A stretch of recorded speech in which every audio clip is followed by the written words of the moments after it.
స్తుతులు స్తోత్రములు కలుగునుగాక. హల్లెలూయా. సమయం ఇచ్చిన దేవునికి వందనాలు. అలాగే గూగుల్ మీట్లోని బిడ్డలందరికీ, అలాగే ఆన్లైన్ బిడ్డలందరూ కూడా ప్రభువైన యేసుక్రీస్తు ప్రశస్త నామమున నాకు ఇప్పుడు వందనాలు చెల్లిస్తున్నాను. అందరికీ వందనాలు. మనం యెహెజ్కేలు గ్రంథాన్ని ధ్యానం చేసుకుంటున్నాం. యెహెజ్కేలు గ్రంథంలో 45వ అధ్యాయంలో మనం ధ్యానం చేసుకుంటూ వచ్చాం. అలాగే ఇందులో చివరిగా మనం ఒక మాట, పోయిన వారం పండుగల గురించి అన్నమాట. ఏంటి? యెహెజ్కేలు గ్రంథం 45వ అధ్యాయం 21వ వచనంలో, మొదటి నెల 14వ దినమున పస్కా పండుగ ఆచరింపవలను, 7 దినములు దానిని ఆచరింపవలను, అందులో పులియని ఆహారము తినవలెను అనుంది కదా. అయితే పోయిన వారం మనం పస్కా పండుగ గురించి ధ్యానం చేసుకున్నాం. పస్కా పండుగ అంటే ఏంటి అవన్నీ కూడా మనము ధ్యానం చేసుకున్నాం.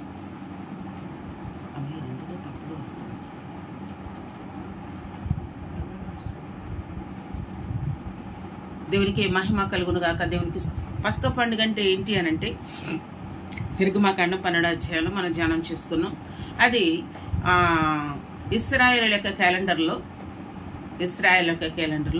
అంతవరకు కూడా క్యాలెండర్ అంటూ వారికి లేదు. కానీ ఎప్పుడైతే ఐగుప్తు దేశంలోంచి మోషే నాయకత్వంలో వారందరినీ కూడా బయటికి తీసుకురావడానికి ఎప్పుడైతే నిశ్చయించున్నారో, ఆ రాత్రి దేవుడు పస్కా బలి అక్కడ అర్పించమని అన్నారు.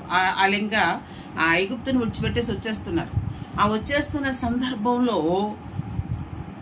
పస్కా బలిని ఆచరించమన్నాడు దేవుడు. ఎందుకు అనంటే గనక, మరణదూత ఎవరిని కూడా సమీపించకుండా ఉండాలని, ఏ మరణదూతకు కూడా వారి మీద అధికారం ఉండకోకుండా ఉండాలని చెప్పేసి దేవుడు అన్నాడు. అంటే ఈ నెల మొదటి దినమున అని అన్నాడు. అని ఎన్ని రోజులంట? 14వ రోజు వరకు కూడా ఒక ఫ్యామిలీకి ఒక గొర్రెపిల్లని కానీ, ఒక మేకపిల్లని కానీ, ఏడాది గొర్రెపిల్లని కానీ మేకపిల్లని కానీ తీసుకోవాలి. వాళ్ళు తీసుకుని ఏం చేయాలంటే 14వ రోజు వరకు కూడా వారి దగ్గర ఉంచుకోవాలి. దానిలో ఏ లోపము ఉండకూడదంట.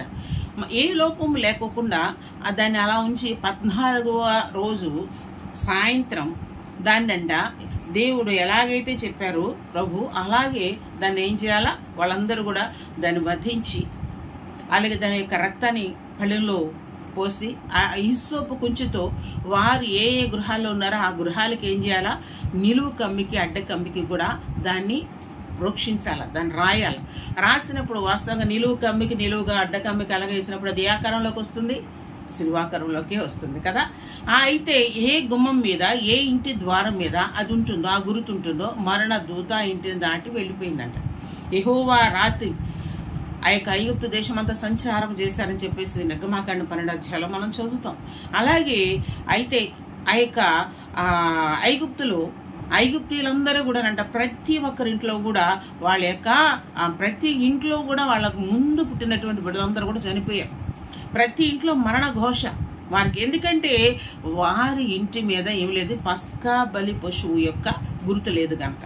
అలాగే మనం పస్కా బలి అంటే ఏంటంటే, యేసయ్య అన్ని బలులు అర్పిస్తూ వాళ్ళు ఉన్నారు. కానీ ధర్మశాస్త్రం బట్టి ఏ మనుషుడు రక్షించబడలేకపోయాడు గనక ప్రభువే, రాజులకు రాజు ప్రభులకు ప్రభు అయినటువంటి దేవుడే ఆయన ఏం చేశారంటే, పరలోకమును ఆయన మహిమను విడిచిపెట్టి దీనుడుగా దరిద్రుడుగా ఈ లోకానికి వచ్చి కన్య మరియ గర్భాన పుట్టి ఆయన మరి 33.5 సంవత్సరాలు ఇక్కడ పరిచయం చేసిన తర్వాత సిలువ మరణము ద్వారా ఆయన కాక రక్త బొట్టు వరకు కూడా ఆయనకు రక్తాన్ని కార్చి ప్రాణాన్ని పెట్టినటువంటి దేవుడు. ఏ విధంగా అయితే ఒక కుటుంబానికి సరిపడా ఒక మేక పిల్లలు, ఒకవేళ వాళ్ళకి ఎక్కువ అవుతుందంటే గనక పరదేశులు కానీ బీదవారు కానీ చేసుకోలేని వారిని కూడా పిలవమని చెప్పాడు దేవుడు. ఆ విధంగానే వారందరినీ కూడా పిలిచి వారంతా ఏం చేయాలి? ఆ రాత్రి ఆ పస్కా బలి పశువును వారు వధించి, వారు ఏ విధంగా దేవుడు చేదు కూరలతో తినాలని ఉంటుంది. ఇంకొక మాట మనం చెబితే అక్కడ ఒక చక్కటి మాట, అసలు పస్కాను తినవలసిన విధానం ఏంటి అనేది కూడా మనం ధ్యానం చేసుకున్నాం. అక్కడ వాళ్ళు ఏ విధంగా తినాలి అనేది కూడా 12వ అధ్యాయంలో మనం అదంతా కూడా ధ్యానం చేసుకున్నాము పోయిన వారం. అయితే వాళ్ళంతా దాన్ని ఆచరించి ఆ రాత్రే మొత్తం అంతా కూడా తినేసి, ఒకవేళ ఏమైనా మిగిలి ఉంటే దాన్ని అగ్నితో కాల్చివేయాలి, కానీ తెల్లవారికి దాన్ని ఏమీ కూడా ఉంచకూడదు అని దేవుడు అక్కడ చెప్పారు. చేదు కూరలతో దాన్ని తినవాలి. వారిని అడగాలు కట్టుకోవాలంట. అంత మాత్రమే కాదు, కానీ వాళ్ళు ఎలాంటి చెప్పులు వేసుకునే ఉండాలి. చూడండి, అంటే చెప్పులు వేసుకునే ఉండాలి. వాళ్ళు చెప్పులు వేసుకుని నడుం కట్టుకుని ఒక చేత్తో పట్టుకుని ఏం చేయాలి? ఆ యొక్క పస్కా బలి పశువును వారు తినాలి అని. అంటే అర్థం ఏంటంటే చెప్పులు అంటే దాని అర్థం ఏంటంటే సమాధానము. సమాధానం అంటే మనం చదువుకుంటాం కదా, ఆ యొక్క సమాధానం కలిగి మనం ఎఫెసీ పత్రికలు అక్కడ చదువుకుంటూ ఉంటాం. మనం అంటే ఏంటంటే సమాధానం ప్రేమ కలిగిన వారిగా మనం ఉండాలి. చెప్పులు సమాధానానికి సాదృశ్యంగా ఉంది కనుక ఆ విధంగా వేసుకునే ఉండాలి. అంటే ఎప్పుడైనా కానీ దేవుని యొక్క సేవకులు, దేవుని యొక్క బిడ్డలు, దేవుని యొక్క ఆయన రక్తంతో కడగబడిన ప్రతి ఒక్కరు కూడా విశ్వాసం అంటే ఏంటంటే మనం ఎప్పుడు కూడాను సమాధానం కలిగి ఉండాలి. అంటే పీస్ మేకర్స్గా ఉండాలి. సమాధానం మనం కలిగి ఉండాలి. ఎదుటి వారికి సమాధాన పరిచే వారిగా ఉండాలి. మనం ఎప్పుడు కూడా సమాధానం సఖ్యమైనంత వరకు సమస్త జనులతో సమాధానం కలిగి ఉన్నామన్నారు కనుక వాళ్ళు కూడా అందుకనే వాళ్ళ ప్రయాణం అంతలో కూడా చెప్పులు వేసుకునే ఉన్నారు. 2 సంవత్సరాలు వాళ్ళు నడిచినప్పటికీ వాళ్ళ కాళ్ళు వాయలేదంట, చెప్పులు కూడా తెగలేదంట అని అక్కడ వ్రాయబడింది. కనుక ఆ విధంగా వారు పస్కా బలిని ఆచరించిన వారుగా ఉన్నారు. యేసయ్య కూడా మన కొరకంటే గవిని వెలుపల ఆయన యొక్క కలువరి కొండ పైన ఆయన మన కొరకు పస్కా బలిగా వధించబడిన వారుగా, ఏ లోపం లేదు ఆయనలో. ఎందుకంటే ఆ రాత్రంతా కూడా ఆయన్ని అన్ని చోట్లకి తిప్పి అంటే ఆఖరికి పిలాతు కూడా ఏమంటే ఈయన ఏందో నాకు ఏ దోషము కనపడలేదు అంటే బలి ఇచ్చేటటువంటి దానిలో ఏ దోషం ఉండకూడదు, ఏ లోపం ఉండకూడదు, ఏ మచ్చ ఉండకూడదు, ఏ ముడత డాగు ఏ విధమైనటువంటిది కూడా లోపం అనేది ఉండకూడదు. అలాగే యేసయ్య కూడా ఏ లోపం ఆయన జన్మత కర్మత ఏ విధమైన లోపం లేని వారిగా ఆయన ఏం చేశారు, మన కొరకు పస్కా ఆ యొక్క బలి అయిపోయారు. మనకు అంటే ఏక బలిగా మన కొరకు చనిపోయిన వారుగా ఉన్నారు. కనుక ఆ పస్కాని ఇదివరకు ఎలా ఆచరించారు, ఇప్పుడు మనం ఏం చేస్తున్నామంటే వారు ఏం చేసేవారంటే అబీబు నెల లేదంటే హెబ్రీలో ఏమంటారు నిస్సాను అంటారు, నిస్సాను మాసం అంటారు, అబీబు నెల అంటారు. అంటే మనకి ఏంటంటే అది ఏప్రిల్ నెల. ఆ ఏప్రిల్ నెలలో దాదాపుగా మనకు కూడా ఏమవుతుందంటే చూడండి మనకి ఈస్టర్ ఫిబ్రవరి నుంచి మొదలవుతుంది. ఒక్కోసారి మార్చి ఏప్రిల్ ఈ 2 నెలల్లో కూడా వస్తూ ఉంటుంది. వాళ్ళు కూడా అదేనమాట, అదే పస్కా వాళ్ళు దాదాపుగా అదే టైంలో వారు ఆచరిస్తూ ఉంటారన్నమాట. పస్కా అంటే మనం ఏం చేస్తాం, యేసయ్య చనిపోయి తిరిగి లేచినటువంటి గుడ్ ఫ్రైడే, ఈస్టర్ని మనం ఆచరిస్తూ ఉంటాం కదా. ఆ విధంగానమాట. అంటే ఇప్పుడు పస్కా అని కాదు కానీ దేవుడు మన కొరకు చనిపోయినట్టు గుడ్ ఫ్రైడే అని మనం ఆచరిస్తాం. అలాగే తిరిగి లేచినటువంటి ఈస్టర్ అంటే కనుక పునరుద్ధాన దినాన్ని కూడా మనం ఆచరిస్తూ ఉంటాం అన్నమాట. కనుక పస్కా పండుగ ఖచ్చితంగా ఆచరించమని దేవుడు అక్కడ చెప్పినట్లుగా మనం చూస్తున్నాం. ఎన్ని పండుగలు అని చెప్పానమ్మా నేను? వారు ఆచరించే అమ్మా చెప్పండి, 7 పండుగలు అన్నారు. ఏవేం పండుగ చెప్పండి అమ్మా, ఏవేం పండుగలు అవి? పస్కా పండుగ, పులియని రొట్టెల పండుగ మాది అదే. తర్వాత ప్రథమ ఫల పండుగ, పెంతెకొస్తు పండుగ, బోరల పండుగ, ప్రాయశ్చిత్త దినం, పర్ణశాలల పండుగ. మరొకసారి చెప్తాం. పస్కా పండుగ నెంబర్ 1. యెహోవాకు వారంటే 7 పండుగలు ఆచరించాలని దేవుడు చెప్పాడు. ఇంకొకటి ఏంటంటే మనం చదివితే లేవీలోనే 23:4 అక్కడ రాయబడి ఉంటుంది, ఇది యెహోవా నియామక కాలములు, నియమించిన కాలమును బట్టి మీరు చాటింపవలసిన పరిశుద్ధ సంఘపు దినములు అని దేవుడు పండుగలు ఆచరించమని చెప్పాడు. ఎందుకని పస్కా అంటే మీరు ఆ యొక్క ఐగుప్తు దేశంలో బానిసత్వం నుంచి విడిపించబడ్డారు, ఆ చీకటి నుంచి విడిపించబడ్డారు, వెలుగులోకి వచ్చారు కనుక మీరు దీన్ని ఏ రోజైతే ఆ ఐగుప్తు నుంచి బయటకు వచ్చారో దాన్ని పస్కా పండుగ దినముగా మీరు ఆచరించండి. యేసయ్య ఎక్కడున్నా యెరూషలేముకు పస్కా పండుగ రోజుకి వచ్చేసేవారు. కనుక మనం పస్కాని ఆ విధంగా మనం ధ్యానం చేసుకున్నాం. దేవుడు మనల్ని దీవించును గాక. అలాగే ఈ రోజున నెంబర్ 2 అంటే పొంగని రొట్టెల పండుగ, పులియని రొట్టెల పండుగ. దాని గురించి ఎందుకంటే ఎలాగో మనం ఇక్కడికి వచ్చాం, మనం చూస్తున్నాం కదా. యెహెజ్కేలు గ్రంథం 45వ అధ్యాయంలో 21వ వచనంలో మొదటి నెల 14వ దినమున పస్కా పండుగ ఆచరింపవలను, 7 దినములు దానిని ఆచరింపవలను, అందులో పులియని ఆహారము తినవలను. ఆ దినమున అధిపతి తనకు దేశమునకు చేరిన జనులందరికీ పాప పరిహారార్థ బలిగా ఒక ఎద్దును అర్పింపవలను. మరియు 7 దినములు అతడు నిర్దోషమైన 7 ఎడ్లను 7 పొట్టేళ్లను తీసుకొని దినమొకటింటికి ఒక ఎద్దును ఒక పొట్టేలు దహన బలిగా యెహోవాకు అర్పింపవాలని అక్కడ రాయబడింది. ముందు మన పస్కా గురించి అంటే అసలు ఎలాగో ఇక్కడికి వచ్చాం, పస్కా గురించి మనం ఆచరిస్తున్నాం అంత మాత్రమే కాదు. కానీ ఇంకోటి ఏంటంటే పస్కాని గురించి రెండోది ఏముంది అక్కడ, పులియని రొట్టెలు. ఏం చేయండి, పులియని రొట్టెల పండుగ. అందుకని ఎలాగో ఇక్కడికి వచ్చాం కనుక దీని గురించి ఒక్కసారి మీరందరూ మర్చిపోయి ఉంటారు, ఒకసారి దీన్ని కూడా మనం నేర్చుకుంటే మన హృదయంలో అంటే ఏ పండుగలు ఇశ్రాయేలు ఆచరించారన్నప్పుడు మాకు తెలియదు అన్నట్లు మీరు ఉండకూడదు. ఇవి కూడా మనకు తెలిసి ఉండాలి. కనుక ఈ రోజున పులియని రొట్టెల పండుగ అంటే పొంగని రొట్టెల పండుగ గురించి మనం తెలుసుకుందాం. చూద్దాం. లేవీకాండం 23వ అధ్యాయం, దయచేసి తీయండి. లేవీకాండం 23వ అధ్యాయం 6 నుంచి 11 వరకు చదువుకుందాం. చదవండి తల్లి. దరిద్రుని వ్యాజ్యములో న్యాయము విడిచి తీర్పు తీర్చకూడదు. అమ్మా, లేవీకాండము 23వ అధ్యాయము 6 నుంచి 11 వరకు చదువుకుందాం. నేను చదువుతాను. ఆ నెల 15వ దినమున యెహోవాకు పొంగని రొట్టెల పండుగ జరుగును. 7 దినములు మీరు పొంగని వాటిని తినవలెను. మొదటి దినమున మీరు పరిశుద్ధ సంఘముగా కూడవలెను.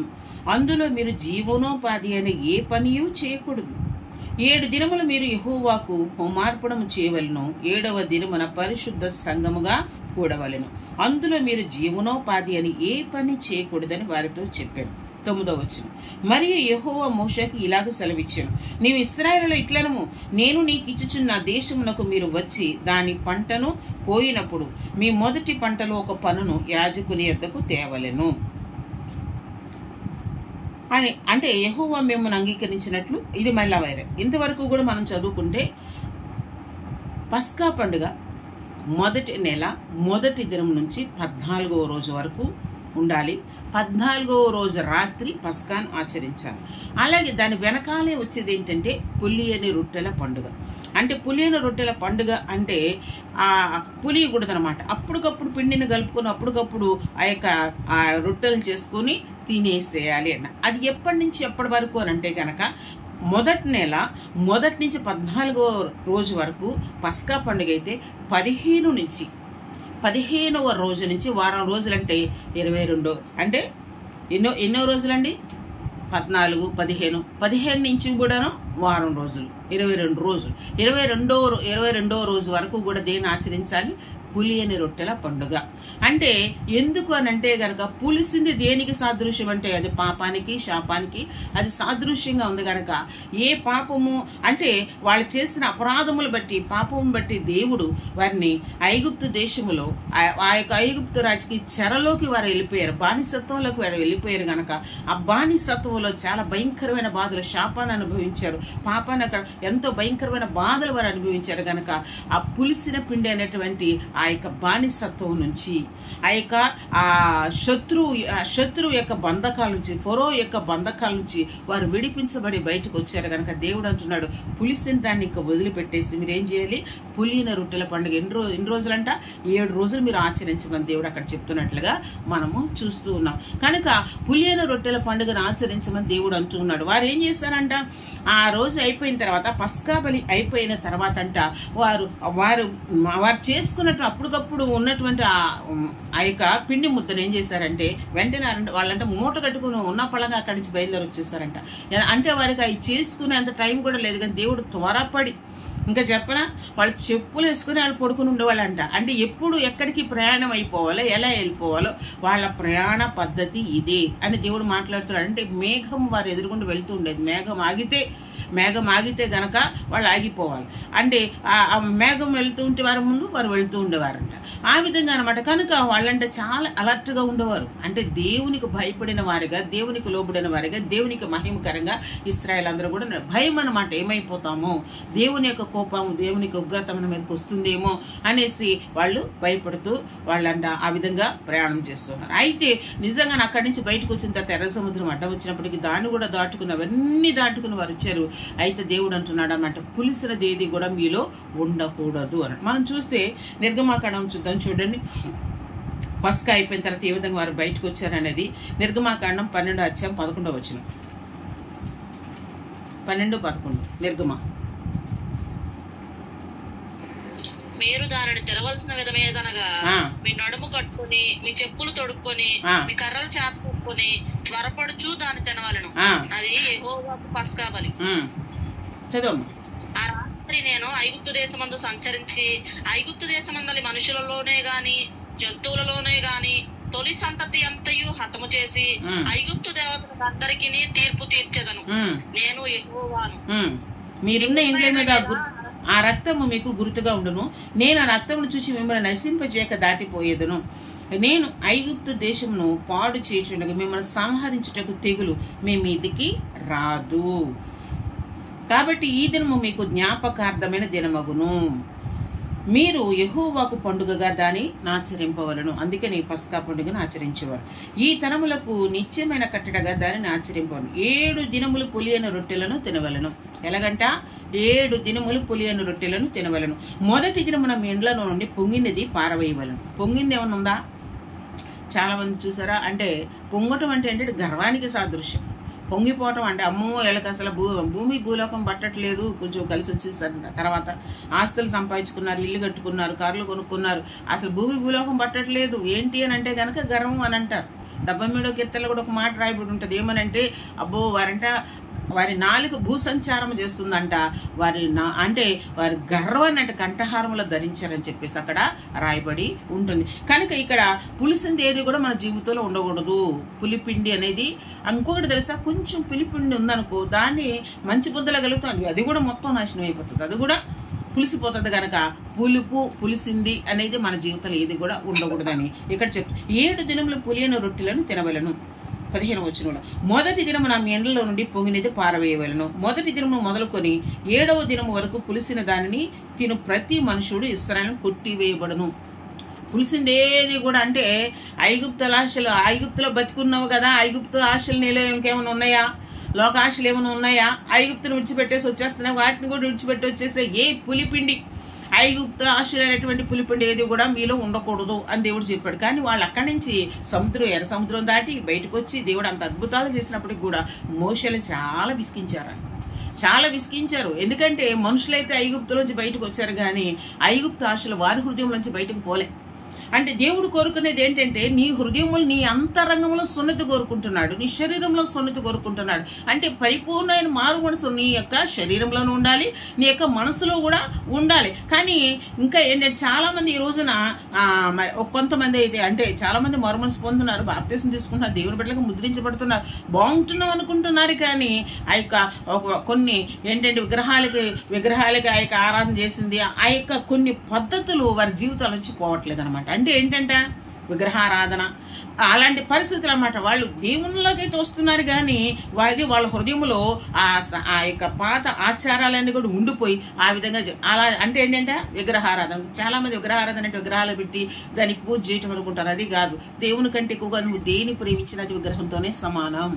నువ్వు ఒక్కసారి చెక్ చేసుకో. మనం అనుకుంటాం లేదు ప్రభువా, నేను ఎంత మాత్రం కూడా నేను విగ్రహారాధన అనేది నాకేం తెలియదు ప్రభు, నేనైతే ఏ బొమ్మకి మొక్కట్లేదు ప్రభు అనుకుంటున్నాను. నిన్ను నీవు చెక్ చేసుకో ఒకసారి. ఏమనంటే దేవుని కంటే ఎక్కువగా దేన్నైనా ప్రేమిస్తున్నావా అనేది ఒకసారి చెక్ చేసుకో. నేను చెక్ చేసుకుంటా. ఎందుకో తెలుసా, కొన్ని సందర్భాలు మనం అనుకుంటాం, కానీ మన మనసు కాదు, కానీ దేవుని ఎదుట మనం ఏ విధంగా ఉన్నాం అనేది ఒక్కసారి మనల్ని మనం ప్రభువు సన్నిధిలో మోకరించి ప్రభువా నా పరిస్థితి ఏంటని దేవుడిని అడిగితే దేవుడు నీకు తెలియజేస్తాడు. నువ్వు దేని ఎంత ప్రేమిస్తున్నావు, దేవుణ్ణి ఎంత ప్రేమిస్తున్నావు, నీ భర్తను ఎంత ప్రేమిస్తున్నావు, నీ భార్యను ఎంత ప్రేమిస్తున్నావు, నీ బిడ్డలు ఎంత ప్రేమిస్తున్నావు, డబ్బులు ఎంత ప్రేమిస్తున్నావు, లోకాన్ని ఎంత ప్రేమిస్తున్నావు. నీకు ఇష్టమైనవి చాలా ఉన్నాయి. వాటిని అంటే దేవుని కంటే ఎక్కువగా దేని ప్రేమిస్తున్నావు ఒకసారి ఆలోచించుకోను.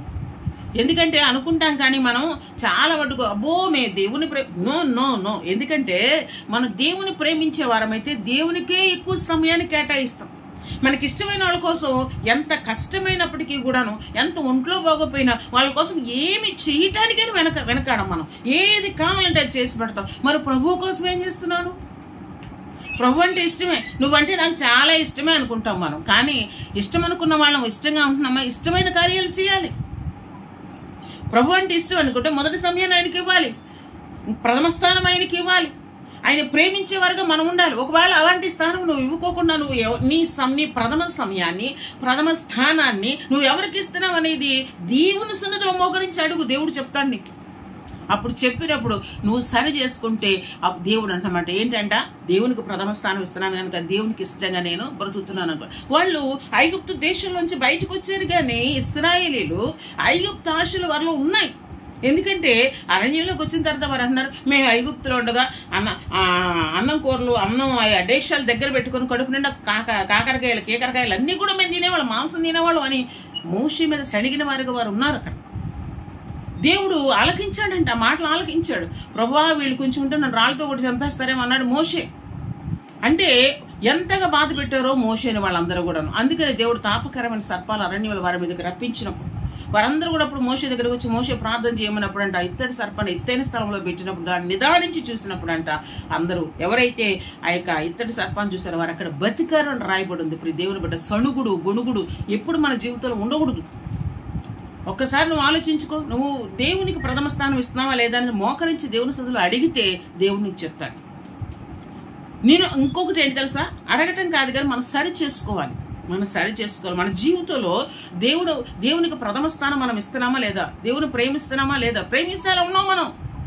ఆయనకే సమయాన్ని ఇస్తాం, ఆయన సంధిలో ప్రార్థన చేస్తాం, ఎంతసేపు ఆయన మన మనసులో ముద్రించుకొని ఆయన్ని స్తుతిస్తాం.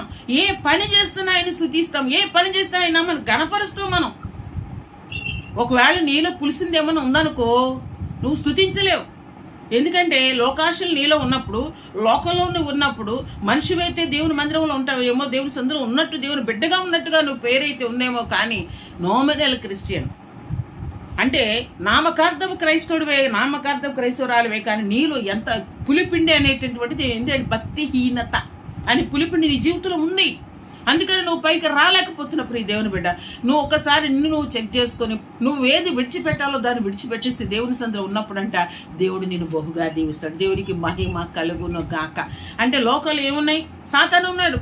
లోకంలో ఎవరున్నారు, సినిమాలు ఉన్నాయి, సినిమాలు, షికారులు, ఇంకా టీవీలు, ఏంటంట ఆ సీరియల్స్, అబద్ధాలు.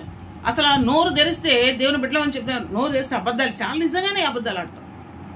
దేవునికి ఇష్టం లేని కార్యాలన్నీ కూడా మనం చేస్తాం. మనం ఏం చేయాలంటే అంటే జ్వరం వచ్చినవాడు ఎలా ఉంటాడు, ఖచ్చితంగా అన్ని తింటానికి కుదరదు. అన్ని తింటే మళ్ళీ తిరగబెట్టేస్తుంది జ్వరం.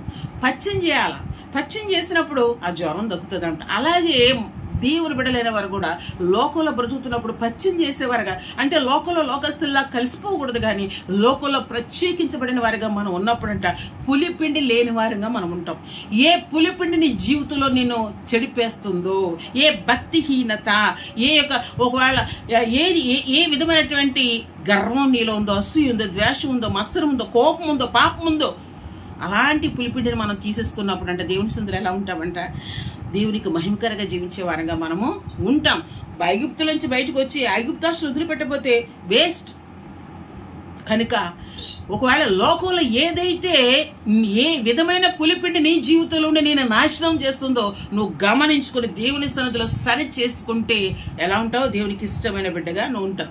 అయితే మనం పస్కా బలి గురించి నేర్చుకున్నాం. పస్కా బలి అంటే అర్థం ఏంటి అని అంటే గనక ప్రభువు మన కొరకంట ఆయన ఆ యొక్క ఏ విధంగా అయితే గొర్రె పిల్లని తీసుకుని పస్కాగా వారు వధించి ఆ యొక్క గుమ్మాలకు రాసుకున్నారు, వాళ్ళందరూ కూడా వారి కుటుంబాలన్నీ రక్షించబడి ఈ రోజు కూడా ప్రభువు ఆ యొక్క రక్తములు, శిలువ రక్తంలో ఎవరైతే కడగబడిన వారు ఉన్నారో ఆ కుటుంబాలు రక్షించబడాలి. ఒక్కొక్కళ్ళే కాదండి, ఇంట్లో ఒక్కొక్కళ్ళే కాదు, భర్త రక్షించబడితే భార్య రక్షించబోకుండా బిడ్డలు అలాగే, అలా కాదు, కుటుంబంగా మందిరానికి వెళ్ళాలి. దేవునికి మహిమ కలుగును కాక. ఏ కుటుంబం, ఏ ఇంటి ద్వారం మీద ఆ యొక్క గుర్తు వేశారో వారందరూ రక్షించబడ్డారు. రక్షించబడిన వారు ఎందులో ఉంటారంటే గనక పులిపిండి లేని వారిగా, అంటే పొంగన్ రొట్టెలు తినేవారుగా ఉంటారంట. అది దేనికి సాదృశ్యం అంటే యేసయ్య చనిపోయిన తర్వాత ఆ యొక్క పస్కా బలి యేసయ్య సిలువ మరణానికి సాదృశ్యం అయితే ఈ యొక్క పులియన్ రొట్టెలు దేనికి సాదృశ్యం, ఆయన సమాధికి. దేవునికి మహిమ కలుగును గాక. ఆయన సమాధికి సాదృశ్యముగా అవి ఉన్నట్లుగా మనము చూస్తూ ఉన్నాం. ఏంటంటే ఆయన ఏ పాపము లేనివాడుగా గొర్రె పిల్లగాని చనిపోయినట్లుగా మనం చూస్తున్నాం. ఆయన జన్మతః కర్మతః ఎల్లి ఏ పాపము లేదు, నిర్దోషమైన వాడు. మనం కూడా ఆ విధంగా ఏ విధంగా నిర్దోషంగా మనం ఉంటాము, ఏ విధంగా మనం చనిపోయేసరికి ఆ విధంగా ఉంటాము, ఏం చేస్తాం తెలుసా అండి, లేపబడతాం. దేవునికి మహిమ కలుగును గాక. రెండవ రాకల్లో దేవుడు ఈ లోకానికి ఆయన కోటాను కోట్ల దేవదూతలతో వచ్చినప్పుడు అంట ఎవరు నిర్దోషులుగా, నిష్కలంకులుగా, దేవునికి ఇష్టలుగా, నమ్మకస్తులుగా, దేవునికి మహిమకరంగా దేవునిలో నాటబడిన వారిగా ఉంటారు, వారు లేపబడతారు. ఒకటి ఇప్పుడు మనం అనుకుంటాం, చాలా సందర్భాలు అనుకుంటాం కోపం ఉండకూడదు అనుకుంటున్నామండి. చాలా మంది అంటూ ఉంటారు, పశ్చిమ గారు కోపం తీసేసుకోవాలనుకుంటున్నాను, కానీ ఆ టైం కోపం వచ్చింది. నిజమే, ఆటోమేటిక్గా వచ్చేస్తుంది. కానీ దాన్ని ఏం చేయాలంటే ప్రాక్టీస్. ప్రాక్టీస్ మేక్స్ పర్ఫెక్ట్ అని. మనం ప్రాక్టీస్ ఎట్లా చేయాలంటే కనుక నువ్వు ఒక్కటి నేను అనుకుంటాను, నేను అలాగే అనుకుంటానని ఏంటి తెలుసా, మనం ఏదైనా ఒక మాట అని ఎవరైనా అనే ముందే కానీ లేదంటే ఏదైనా ఒకటి ఏమైందిలే అందరూ చేస్తున్నారు మనం కూడా ఈ పనులు చేస్తే తప్పేంటి అని అనుకుంటాం కాదు. నీ ఎదురుగుండా దేవుడు 2 మార్గాలు పెట్టాడు. ఇర్మియా గ్రంథం 21 అధ్యాయంలో అక్కడ రాయబడి ఉంటుంది కిందతో. రెండే 2 మార్గాలు ఏంటంటే జీవం మరణం అంట. జీవ మార్గము మరణ మార్గం ఉంది. జీవ మార్గం పరలోకము, మరణ మార్గం నరకం. కనుక నువ్వు మాట్లాడే మాటే కానీ నువ్వు చేసే ప్రతి పనే కానీ దేనికి సంబంధించిందో దాని ఫలాలు నువ్వు అనుభవిస్తావు. దేనికి సంబంధించింది చెప్పండి. నువ్వు ఒకవేళ మంచి కార్యం చేస్తే ఎక్కడికి వెళ్తావు? దేవునికి భయపడి తప్పు చేయకుండా ఉండి, పాపం చేయకుండా ఉండి, అబద్ధం ఆడకుండా ఉండి, లోకాశల నీలోంచి తీసివేసుకుని నిన్ను నీవు ప్రత్యేకపరచుకుని దేవుని కొరకు బ్రతికితే ఖచ్చితంగా పరలోకానికి వెళ్తావు. కాదు కూడా దాని ఇష్టానుసారంగా నువ్వు జీవించవు అనుకో, ఎక్కడికి? నరకానికి. కాబట్టి అది గుర్తుపెట్టుకోవాలి. మనం ఎవ్వరికి you are not accountable to anybody. ఎవ్వరికి మనం దేవునికి మాత్రం లెక్కప్ప చెప్పవలసిన మనం ఎన్నో కొంతమంది నమ్మించేస్తారు. ఎలాగా కాదు ప్రభువుని నమ్మించలేవుగా. నువ్వు చేసిన కార్యాలు అక్కడ కనపడతాయి కదా. నీ క్రియలకైనా ఏమిస్తాడంట? మన క్రియలకైనా జీతం ఇస్తాడంట. వాణి క్రియల చొప్పున మనకి నేను జీతం ఇస్తాను అంటున్నాడు. గనక జీతం ఇచ్చే దేవుని వైపు మనం చూసి మనలో ఉన్న పులిపిండిని మనం తీసేసుకున్నప్పుడు అంట దేవుడు ఖచ్చితంగా మనల్ని దీవిస్తాడు. కనుక ఇంకొక మాట మనం చదువుకుందాం చూడండి దయచేసి. మత్తయి సువార్తలో 12 అధ్యాయం 40 వచ్చిన అక్కడ రాయబడి ఉంటుంది. ఏమనంటే యోనా ఏ విధంగా అయితే 3 రాత్రింబవళ్ళు ఆ యొక్క చేప కడుపులో ఉన్నాడు, యేసయ్య కూడా అంటే ఎక్కడ ఉన్నాడండి? ఆయన సమాధి చేయబడంట ఆయన భూగర్భంలో ఉన్నవారిగా మనం చూస్తూ ఉన్నాం. కనుక మనం కూడా ఎలా ఉండాలంటే ఆయనతో పాటు అంటే బాప్తీసం తీసుకుంటాం. బాప్తీసం తీసుకుంటాం అంటే ఏంటి? ఆ నీళ్ళలో ముంచినప్పుడు అంట మన పాత రోత జీవితం సమాధి చేయబడటం. మనం లేచినప్పుడు క్రీస్తు స్వారూప్యములో ఇంకా ఎలా ఉంటామంట? మనం నూతనముగా, ఎవరైతే దేవుళ్ళు ఉంటారో వారు నూతన సృష్టిగా మనము పైకి లేస్తాం. సమాధి చేయబడిన స్థితి మన జీవితంలో ఉండాలి. అది ఏంటి అంటే బాప్తిస్మం. దేవుడు అంటున్నాడు అరణ్యంలో వస్తున్నటువంటి ఆ 7 లక్షలు 10 లక్షలు ఎంతమంది జనాలు ఉన్నారో వారందరూ కూడా అంటే మేఘం కింద బాప్తిసం, వారు కూడా బాప్తిసం తీసుకున్నారు రాయబడి ఉంది. బాప్తిసం తీసుకుంటాం అంటే చచ్చిన స్థితిలో మనం ఉండాలట. అంటే ఆ ముంచబట్టం అనేది చచ్చిన స్థితి, లేపబడటం అనేది ఏంటంటే అది నూతన సృష్టి. దేవునికి మహిమ కలుగును గాక. కాబట్టి ఆ విధంగా మనం ఆ యొక్క పరిస్థితుల్లో మనం ఉన్నప్పుడు అంటే 1 కొరింథీ పత్రిక 5వ అధ్యాయం 7వ వచనం చూడమ్మా. 1 కొరింథీ పత్రిక 5వ అధ్యాయం 7వ వచనం.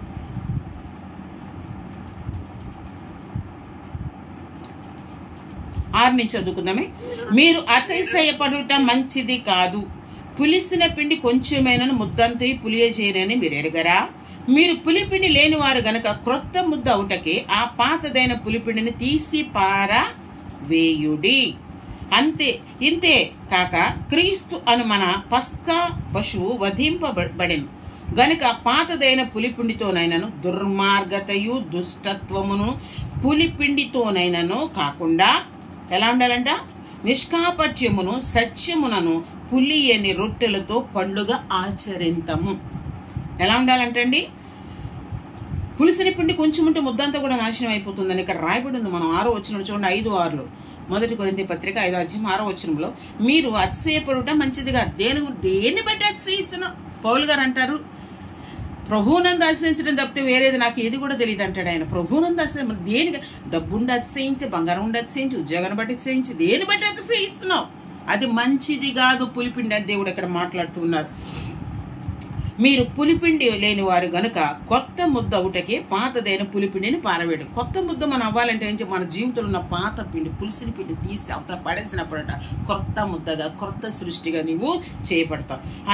ఇంతేకాక క్రీస్తు అని మన పస్కా పశువు వధింపబడను గనుక పాతదైన పులిపిండితోనైనను దుర్మార్గతయు దుష్టత్వమును పులిపిండితోనైనను కాకుండా. దుర్మార్గత, దుష్టత్వం అది ఎవరికి సంబంధించి? దేవునికి సంబంధించింది కాదు. అది సాతానుకు సంబంధించిన. సాతానుకు సంబంధించి ఏది కూడా మనలో ఉండకూడదు. ఒకవేళ ఏదైనా నీలోటు ఎత్తుకుంటూ వచ్చేస్తుంది నీ దగ్గరికి. అది ఎందుకంటే దానికి సంబంధించి నీలో ఉంది కనుక అది వచ్చేస్తుంది. పైగా ఏమంటుంది తెలుసా? ఏమనుకుంటున్నావు? నా దుర్మార్గత ఉంది, దుష్టత్వం ఉంది, నాకు సంబంధించింది కానీ నీ బిడ్డ కాదు, నా బిడ్డ అంటుంది సాతాను. డబ్బులాడుతుంది అంట దేవునితో. కనుక దానికి సంబంధించింది ఏది కూడా మన జీవితంలో ఉండకూడదు. ఎవరికి సంబంధించిందంటే ప్రభువుకు సంబంధించింది మనలో ఉండాలి. అది ఏంటంటే దుష్టత్వం పులిపిండినైనా కాకుండా నిష్కాపట్యమును సత్యమునను పులియని రొట్టెతో పండుగ. అంటే యథార్థంగా నిష్కాపటంగా మనం ఉండాలి.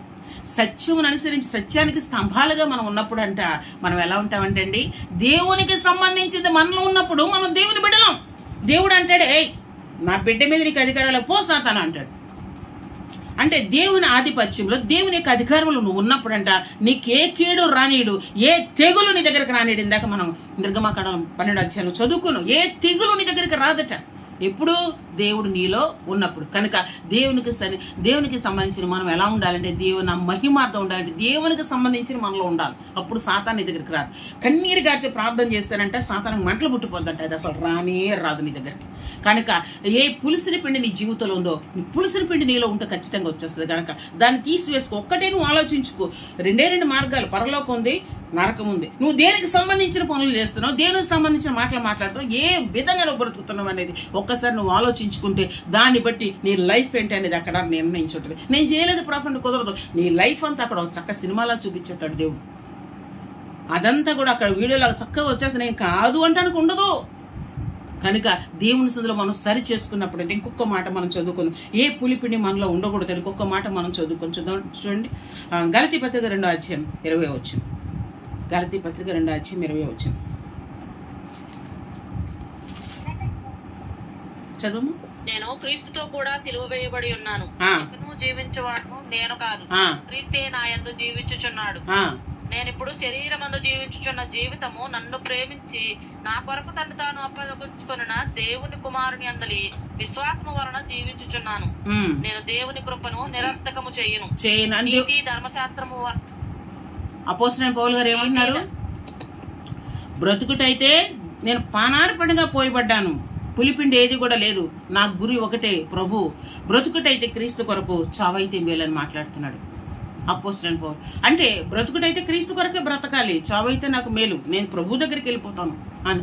నిజంగా దేవుని కొరకు చాలా మంది, ఎంతో మంది హతసాక్షులుగా అయిపోయారు. వారందరూ కూడా ప్రభువుని చూస్తూ వెళ్ళిపోయారు ప్రియ దేవుని బిడ్డ. కనుక దేవుని సందులో ఉన్నాం మనం. ఒక దేశంలో భయంకర అంటే దేవుని నమ్ముకున్న వాళ్ళందరూ కూడా చంపేస్తున్నారు. దక్షిణ కొరియా. అక్కడ దేవుని నమ్ముకున్న వాళ్ళని ఉంచరు. అంత భయంకరమైన పరిస్థితులు అన్నమాట.